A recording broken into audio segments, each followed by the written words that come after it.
Good morning students. चलो आज फिर शुरू करते हैं क्लास 7 का सिविक्स। सिविक्स का जो पहला चैप्टर है वो है डेमोक्रेसी ऑन इक्वलिटी। डेमोक्रेसी मतलब लोकतंत्र और इक्वलिटी मतलब समानता, मतलब लोकतंत्र एक समानता में।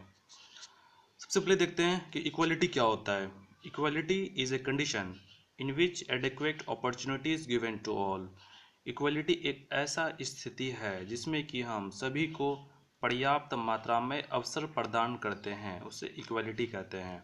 ठीक है, इक्वलिटी आगे समझ में आगे देखते हैं। इक्वल राइट्स टू वोट, कि सभी को समान मत देने का अधिकार। देखो ये जो चैप्टर है वो है क्लास 7 का सिविक्स का। बुक देख लो, क्योंकि बुक तो किसी के पास में शायद होगा कि नहीं होगा। निकलो सिविक्स का गया, एक हाथ से रिकॉर्डिंग करना बड़ा भारी हो जाता है।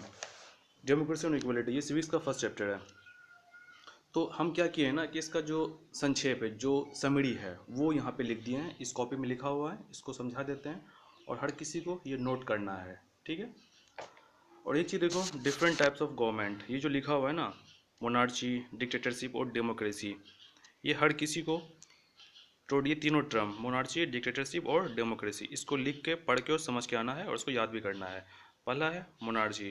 तो मोनार्ची में ऐसा कंडीशन जिसमें कि सरकार कोई राजा या फिर कोई रानी चलाती है, उसको मोनार्ची मतलब राजतंत्र इसका हिंदी होता है। डिक्टेटरशिप मतलब होता है तानाशाह। तानाशाह मतलब कि कोई एक व्यक्ति बहुत ही ज़बरदस्ती करके, मतलब अपना जो रूल्स एंड रेगुलेशन कोई माने या ना माने लेकिन उसको लागू करता है, वो होता है तानाशाह। जैसे कि नॉर्थ कोरिया हो गया, या फिर पहले एक हिटलर हुआ करता था जर्मनी में, वो सब तानाशाह का एग्जाम्पल है।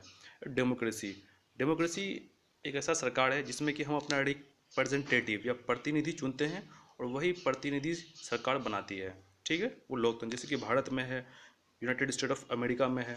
ठीक है, और बाकी जो भी चीज़ लिखा हुआ है इसका एक संक्षेप हम कॉपी में लिख दिए हैं, वो अब समझो। आते हैं कॉपी में। फिर आता है इक्वल राइट टू वोट, मतलब कि समान रूप से वोट देने का अधिकार। In a democratic country like India, जैसे कि लोकतांत्रिक देश में जैसे कि Bharat, irrespective of the religion, caste, education, status और place of the birth are given to the right to vote under universal adult suffrages। जैसे कि किसी का religion, caste, education, status, place of birth, इन सब चीज़ों को छोड़, इन सब चीज़ों को लेकर के, ठीक है, या फिर यूनिवर्सल एडल्ट फ्रेंचाइज, सार्वभौमिक वैश्विक मताधिकार। इसका मतलब अगर किसी का भी एज 18 साल से ऊपर है, चाहे मेल हो या फीमेल हो, उसको वोट देने का यहाँ पे अधिकार है। सभी को समान अधिकार है। ठीक है, चाहे उसका कास्ट जो भी हो, रिलीजन जो भी हो, या प्लेस ऑफ बर्थ जो भी हो। ठीक है। फिर आता है डज इक्वलिटी एग्जिस्ट, क्या ये जो समानता है ये वास्तव में एग्जिस्ट करता है। एग्जिस्ट मतलब अस्तित्व में होना, क्या ये बात सही माने में अस्तित्व में है। चलो आगे देखते हैं इसमें क्या है। जो पहला पॉइंट है, इन रियलिटी मतलब वास्तव में, difference exist between rich and poor, कि भारत में जो है अमीर और गरीब दोनों में बहुत ही अंतर है, जो बिल्कुल बात सही है कि वास्तव में exist in reality difference exist between rich and poor, कि वास्तव में अमीर और गरीब दोनों के बीच में बहुत अंतर है। सेकंड में caste system is also rigid, और यहाँ पे जो जाति प्रथा है, कास्ट सिस्टम है, वर्ण व्यवस्था है, यह भी लागू है, यह भी बहुत ही भयानक रूप से यहाँ पे चलता है। थर्ड नंबर पे, Dalits in India minorities are denied the right to dignity of equality. Dalit मतलब जो नीच जाति का लोग, जैसे कि SC ST आ गया, वो सब दलित इन इंडिया, मतलब कि भारत में जो दलित है। एंड माइनॉरिटीज़, माइनॉरिटीज़ का हिंदी होता है, जैसे कि जैसे मान लो कोई कंट्री है, उस कंट्री में जिस रिलीजन का लोग सबसे कम रहता हो, जैसे मान लो भारत में मुस्लिम, क्रिश्चियन, सिख, ये सब माइनॉरिटीज़ में आता है। ठीक है, तो इन सब लोगों को right to dignity of equality, की समान अधिकार नहीं मिल पाता है। इक्वलिटी इन इंडियन डेमोक्रेसी, अब हम देखते हैं कि भारतीय लोकतंत्र में समानता में क्या सब है, या सरकार इसके लिए क्या सब करती है। तो पहला है, थोड़ा सा, the Indian constitution recognise every person as equal, कि भारतीय संविधान सभी व्यक्ति को एक समान रूप से देखती है। However it does not mean that in equality does not exist in India, इसका मतलब ये नहीं है that equality does not exist in India, कि भारत में समानता नहीं है। However, it does not mean that inequality does not exist in India। ठीक है, ये फर्स्ट टर्म हो गया। सेकेंड टर्म देखते हैं, for provision provide equality in India, कि भारत में 4 तरह का प्रावधान दिया गया है। पहला है इक्वलिटी बिफोर द लॉ, कि कानून के नज़र में हर कोई बराबर है। No discriminations on the basis of caste, किसी को भी हम जाति व्यवस्था के आधार पर भेदभाव नहीं कर सकते हैं। डिस्क्रिमिनेशन मतलब भेदभाव, कलर, रंग रूप, रिलीजन, धर्म, रेस मतलब कि ऊंच नीच, जेंडर मतलब लिंग, मेल या फीमेल।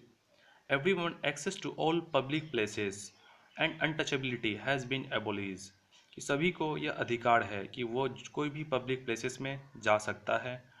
एंड अनटचेबिलिटी जो छुआछूत हुआ करता है, यह पूरी तरह से मिटा दिया गया। यह भारत का इंडियन डेमोक्रेसी उसके आधार पर ये कहा जा रहा है। सेकंड फिर थर्ड नंबर पे, the government has tried to implement equality, कि सरकार जो है समानता को लागू करने के लिए बहुत सा काम कर रहा है। फर्स्ट थाउट्स लो, जो पहला चीज़ है वो है नियम सबके लिए बराबर हो। And second thought government programme, और जो सरकारी योजना है या सरकारी कार्यक्रम जिसके द्वारा schemes to help disadvantage community, की जो डिसएडवांटेज कम्युनिटी है जिसको कि सही मात्रा में सब कुछ नहीं मिल पाता है, डिसएडवांटेज कम्युनिटी, ठीक है, उसके लिए सरकार बहुत चीज़ों का सुविधा प्रदान कर रहा है। फोर्थ में है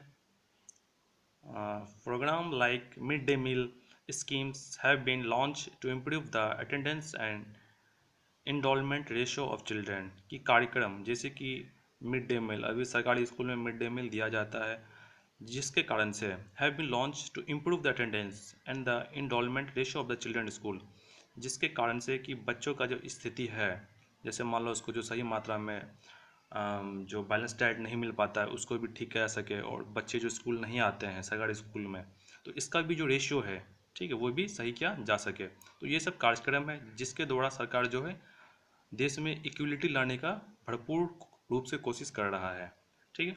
अब देखो ये जो भी टर्म्स है इसको करना क्या है कि पहले इसको एक फेयर करोगे, फेयर करके इसको नोट में लिखोगे।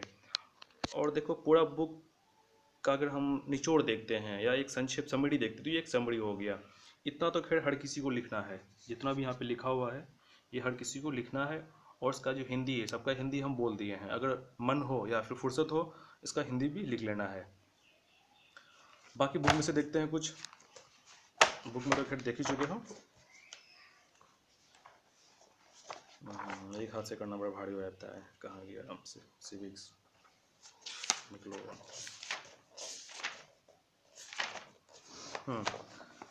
बुक में क्या है कि ये जो था ना different types of government, monarchy, dictatorship और डेमोक्रेसी, इन तीनों को याद कर लेना अच्छे से कि मोनार्ची क्या होता है, डिक्टेटरशिप और डेमोक्रेसी क्या होता है।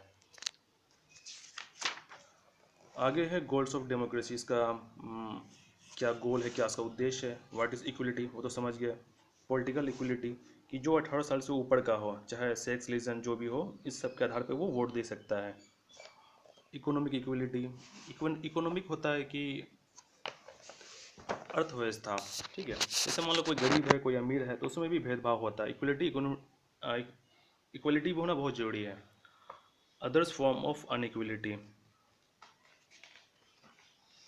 enhancing humanity, media and media scheme से जुड़े चैलेंज ऑफ डेमोक्रेसी। क्वेश्चन उसमें क्या है, ट्रू एंड फॉल्स है। What do understand by democracy, to pillars of democracy, what is political equality, achievement of Martin Luther king, parts of government Indian such school, different types of government. चलो कुछ कुछ question जो होता है वो hint कर देते हैं, उसको घर में सॉल्व कर लोगे। तो ये सब फिल द ब्लैंक, सबको गोली मारो, सबको अभी करने की जरूरत है नहीं, जब बुक मिलेगा तब बैठकर अपने से पढ़ना।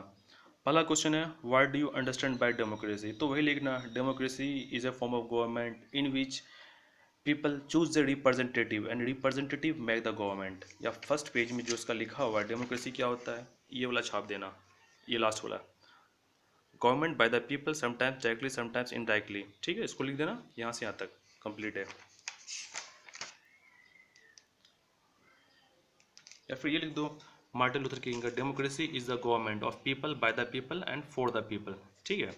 लोकतंत्र एक ऐसा सरकार है जिसमें जो कि लोगों के द्वारा, सरकार के द्वारा, लोगों के द्वारा चुना गया सरकारी शासन करता है, by the people for the people. फिर है which of the two pillars of democracy, democracy का टू पिलर्स कौन सा है?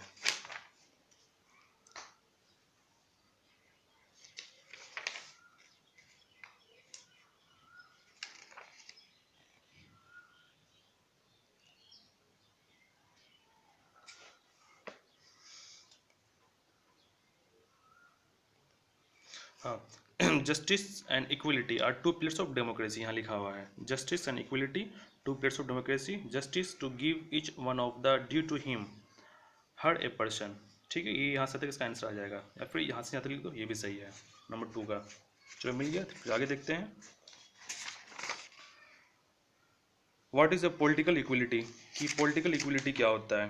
तो यहाँ पे लिखा हुआ है इन इंडियन से लेके कि जो भी 18 साल से ऊपर का है एडल्ट फ्रेंचाइज, ठीक है, ये पॉलिटिकल इक्वलिटी में आता है। यूनिवर्सल एडेड franchise ensure that all people are treated equally, ये इसको लिखना जरूरत नहीं है, यहीं तो लिख दो, ये कंप्लीट है।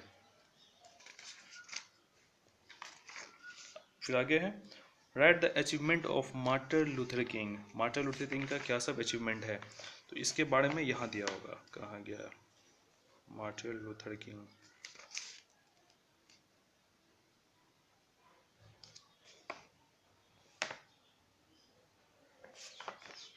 यहाँ से in India United States of America Africans are were subjected to the gross inequalities after a long time subjected, हाँ, Martin Luther King civil rights, इसमें से ढूंढ लेना जो अच्छा लगे, इसमें से इसके बीच में से लिख देना, ठीक है। तो यहाँ से आता के बीच में मार्टिन लूथर किंग के बारे में दिया गया है, इतना के बीच में लिख देना। आगे देखते हैं what was the cause of the improvement of attendance in the school, तो इसका ये आंसर लिख देना, यहाँ से यहाँ तक में ये जो नंबर 4 नंबर है, ठीक है, ये लिख देना, हो जाएगा, इसका आंसर कंप्लीट है। Explain different type of government, question number है ई का 1, डिफरेंट टाइप्स ऑफ गवर्नमेंट, अलग अलग प्रकार का सरकार कौन सा होता है, तो जो फर्स्ट पेज था ये वाला डिफरेंट टाइप्स ऑफ गवर्नमेंट, इसको कर देना है, हो गया। एलिब्रेट the goal of democracy, democracy का उद्देश्य क्या होता है, ये लिखो, यहाँ से यहाँ तक में जो सभी सही लगे इसको लिख देना है, ठीक है, अपने से पढ़ के देख लेना इसमें। लास्ट का है write a short note on mid day meal scheme, इसको छोड़ दो, ये इसी में इसका आंसर आ जाएगा। चैलेंजेस फेस्ड बाय डेमोक्रेसी, कि डेमोक्रेसी में किस प्रकार का चुनौतियों का सामना करना पड़ता है, ये यहाँ से यहाँ तक, ठीक है, इसका आंसर ऐसे तक लिख देना इसके बीच में। बाकी ये जो है ये तो हो गया कि क्वेश्चन आंसर, वो तो करना है, ये मन होगा तो इसको सॉल्व कर लेना। बाकी ये तो सारांश है, जो इसका समरी है चैप्टर का, शॉर्ट नोट है, ये हर किसी को लिखना है, इसको लिख करके इसको अच्छे से समझोगे। अगर कहीं दिक्कत हो, कुछ वर्ड्स में अगर प्रॉब्लम हो, तो उस वर्ड्स को फिर मैसेज कर देना, फिर उस वर्ड्स को देखते हैं दिक्कत किस में आ रहा है। चलो फिर ठीक है, मिलते हैं नेक्स्ट वीडियो में। चैप्टर 1 कंप्लीट है, क्लास 7 का सिविक्स।